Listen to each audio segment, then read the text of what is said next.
잘 생각해 보세요. 우리가 살아가는 이유가 없으면 인간은 무엇으로 살까요?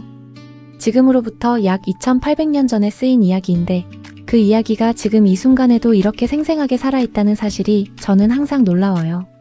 고대 그리스의 시인 호메로스가 썼고 제목은 오디세이야, 우리가 흔히 오디세이라고 부르는 그 이야기예요.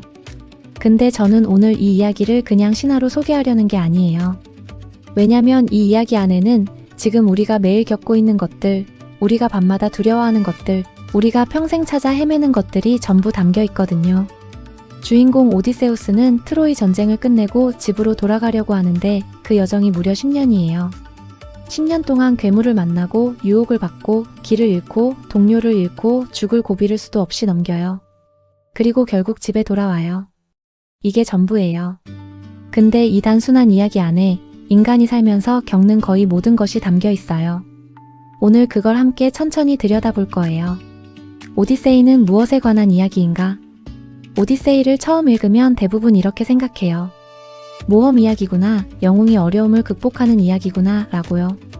맞아요. 근데 그게 전부가 아니에요. 오디세이는 본질적으로 귀향의 이야기예요. 집으로 돌아가는 이야기인데 그리스어로 노스토스라고 해요. 이 단어가 나중에 영어로 노스텔지어가 됐어요. 향수, 집에 돌아가고 싶은 그리움이라는 뜻이에요. 오디세우스는 10년 동안 트로이에서 싸웠고 다시 10년을 집으로 가는데 썼어요.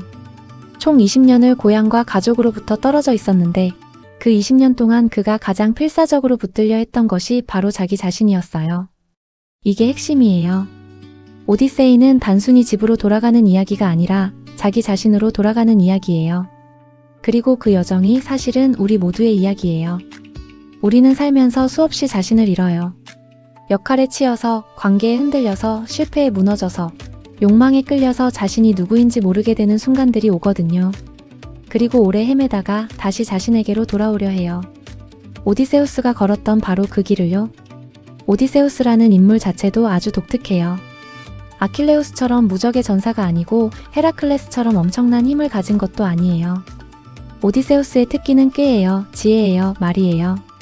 그리스어로 폴리메티스, 즉 많은 꾀를 가진 자라는 별명이 있어요. 트로이 목마를 생각해낸 사람이 오디세우스예요. 10년간의 전쟁을 단번에 끝낸 그 아이디어가요. 근데 오디세우스의 꾀는 양날의 검이에요. 너무 영리해서 가끔 자만하고 그 자만이 결국 10년의 고난을 불러오거든요. 이게 인간이에요. 영리하면서도 어리석고 강하면서도 나약하고 지혜로우면서도 자만하는 존재.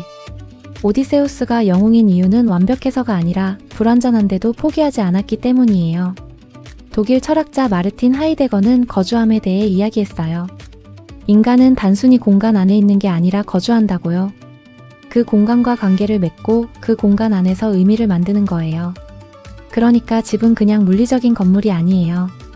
내가 나일 수 있는 곳이에요. 마스크를 벗을 수 있는 곳이고 아무것도 증명하지 않아도 되는 곳이에요. 오디세우스가 찾아간 이타카는 그냥 섬이 아니라 자신이 오디세우스일 수 있는 곳, 왕이기 전에 영웅이기 전에 그냥 페넬로페의 남편이고 텔레마코스의 아버지일 수 있는 곳이에요. 그게 집이에요. 그리고 우리 모두는 그 집을 찾아가고 있어요. 유혹들, 우리가 길을 잃는 방식. 오디세이에서 가장 유명한 장면 중 하나가 세이렌의 노래예요. 세이렌은 아름다운 목소리를 가진 존재들인데 그 노래를 들으면 선원들이 정신을 잃고 배를 들이받아 죽어요.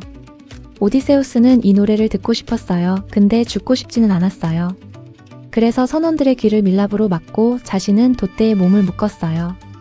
어떤 일이 있어도 날 풀어주지 마라 라고 당부하고서요.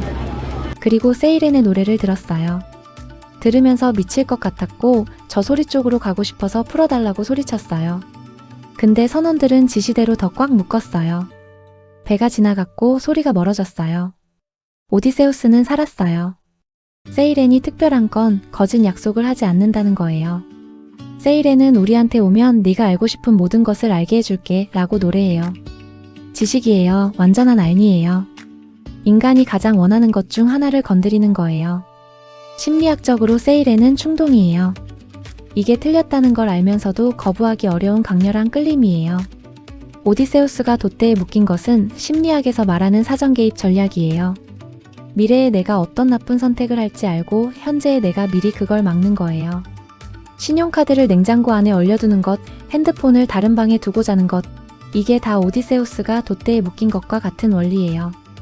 오디세우스 일행이 마녀 키르케의 섬에 도착했을 때 키르케는 선원들에게 특별한 음료를 줘서 돼지로 만들었어요. 오디세우스는 신의 도움을 받아 저항하고 선원들을 구했어요. 근데 그 다음이 흥미로운데 오디세우스는 키르케의 섬에 1년을 머물렀어요. 강요된 게 아니라 자발적으로요.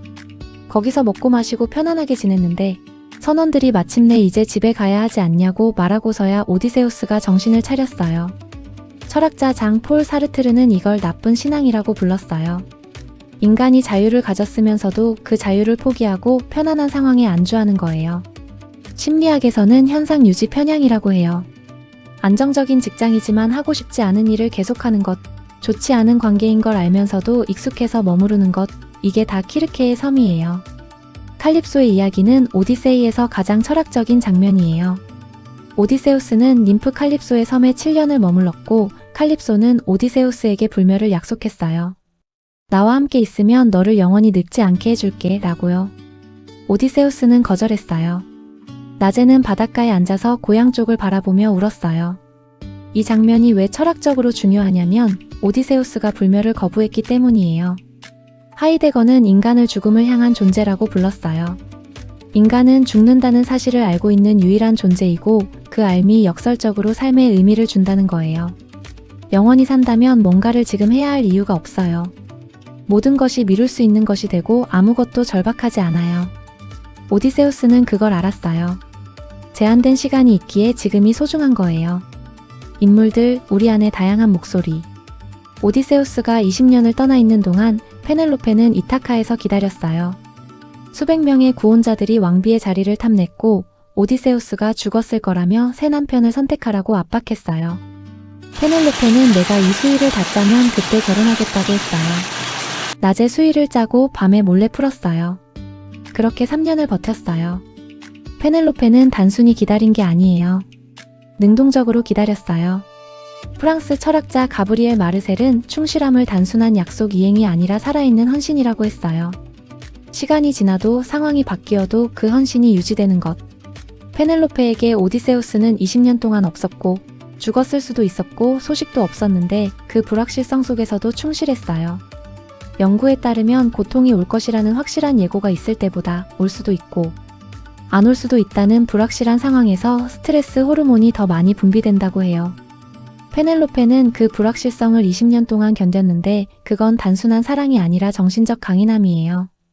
텔레마코스는 오디세우스의 아들인데 아버지가 떠날 때 갓난아기였어요.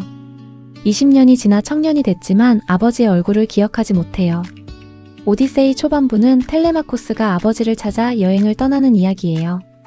심리학자 사무엘 오시어스는 많은 현대 남성들이 아버지와의 관계에서 해결되지 않은 무언가를 갖고 있다고 했어요. 아버지가 부재했거나 감정적으로 거리가 있었을 때 그 빈자리가 자기 정체성에 영향을 준다는 거예요. 텔레마코스는 아버지를 찾는 여행을 하면서 사실 자기 자신을 찾고 있어요. 아버지가 어떤 사람인지를 알아가는 과정이 자신이 어떤 사람이 될지를 알아가는 과정이에요. 사이클롭스 폴리페모스의 눈을 찌르고 도망치면서 오디세우스는 참지 못하고 자신의 이름을 외쳤어요. 이타카의 오디세우스가 너를 눈멀게 했다 라고요. 그 순간 바다의 신 포세이돈이 오디세우스의 귀환을 방해하기로 결심했고 그게 10년 고난의 시작이었어요. 그리스어로 휴브리스 휴브러스 즉 오만이에요. 성공했을 때 굳이 자랑하는 것, 상대방이 이미 인정하는데도 계속 자신을 증명하려는 것, 칭찬을 받아도 더 큰 칭찬을 원하는 것, 이게 다 오디세우스가 배에서 이름을 외친 것과 같은 구조예요. 심리학자 알프레드 아들러는 인간의 근본적인 동기 중 하나가 우월 추구라고 했는데 이 욕구가 통제되지 않을 때 자신을 해치는 행동을 하게 된다는 거예요. 귀환의 철학, 집으로 돌아온다는 것. 20년 만에 이타카에 도착한 오디세우스는 바로 궁전으로 가지 않았어요. 거지로 변장했어요. 집에 수백 명의 구원자들이 있었고 그들을 처리하기 위해 먼저 상황을 파악해야 했기 때문이에요. 거지로 변장한 오디세우스를 알아보는 존재가 있었어요. 하나는 늙은 개 아르고스예요. 오디세우스가 떠날 때 강아지였던 개인데 20년이 지나 죽어가고 있었어요. 근데 변장한 오디세우스를 알아보고 꼬리를 흔들었어요. 그리고 그 직후에 죽었어요. 그 장면에서 오디세우스는 눈물을 참아야 했어요. 또 하나는 유모 에오리클레이아예요. 발을 씻겨주다가 어릴 때 생긴 흉터를 발견하고 알아봤어요. 근데 구원자들은 알아보지 못했어요. 이해관계가 없었던 개와 유모는 알아봤고 이해관계가 있었던 구원자들은 알아보지 못했어요. 철학자 프란시스 베이컨이 말한 시장의 우상이에요. 자신의 이익이나 욕망이 인식을 왜곡하는 거예요. 오디세우스가 돌아오지 않기를 원했던 구원자들은 눈앞에 있는 오디세우스를 보지 못했어요. 페넬로페는 오디세우스가 구원자들을 물리치고 나타났을 때도 바로 믿지 않았어요. 시험을 했어요.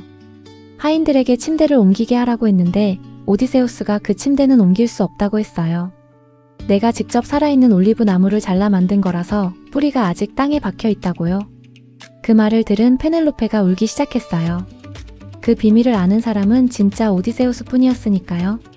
페넬로페의 시험은 철학적으로 인식론의 문제예요. 어떻게 진짜를 알 수 있는가? 감정적으로는 바로 달려가서 안기고 싶었을 거예요. 20년이에요. 얼마나 보고 싶었겠어요. 근데 페넬로페는 감정보다 이성을 먼저 내세웠어요. 이게 20년을 버텨온 페넬로페의 힘이에요. 오디세이가 우리에게 남기는 것들. 오디세이의 첫 줄이에요. 나에게 이야기하라, 뮤즈여, 폴리트로포스인 그 사람에 대해. 폴리트로포스는 여러 방식으로 변하는 사람, 다재다능한 사람이라는 뜻이에요. 오디세우스는 상황에 따라 달랐어요. 때로는 용감했고 때로는 조심스러웠어요. 때로는 직접 싸웠고 때로는 꾀를 썼어요. 때로는 자신의 이름을 드러냈고 때로는 아무도 아님이 됐어요. 심리학에서 심리적 유연성이라고 해요. 상황에 따라 다르게 반응할 수 있는 능력, 한 가지 방식에 고착되지 않는 능력, 생각과 감정에 의해 지배되지 않고 그것을 알아차리면서 선택할 수 있는 능력이에요. 이게 현대 심리학이 말하는 정신 건강의 핵심이에요. 오디세우스가 집에 돌아가는데 왜 10년이 걸렸을까요?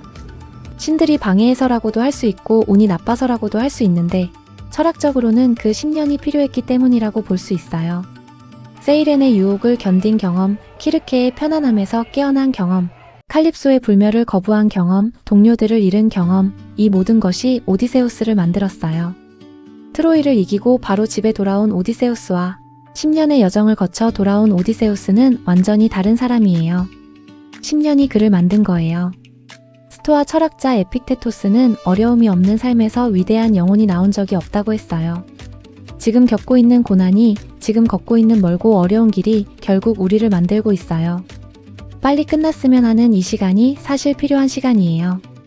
오디세이는 2800년 전 이야기인데 지금 이 순간에도 살아있는 이유가 있어요. 우리 모두가 오디세우스이기 때문이에요. 우리는 모두 어딘가로 돌아가려고 하고 있어요. 어떤 사람은 잃어버린 자신감으로, 어떤 사람은 꿈꿨던 삶으로, 어떤 사람은 진짜 자기 자신으로 돌아가려고 하고 있어요.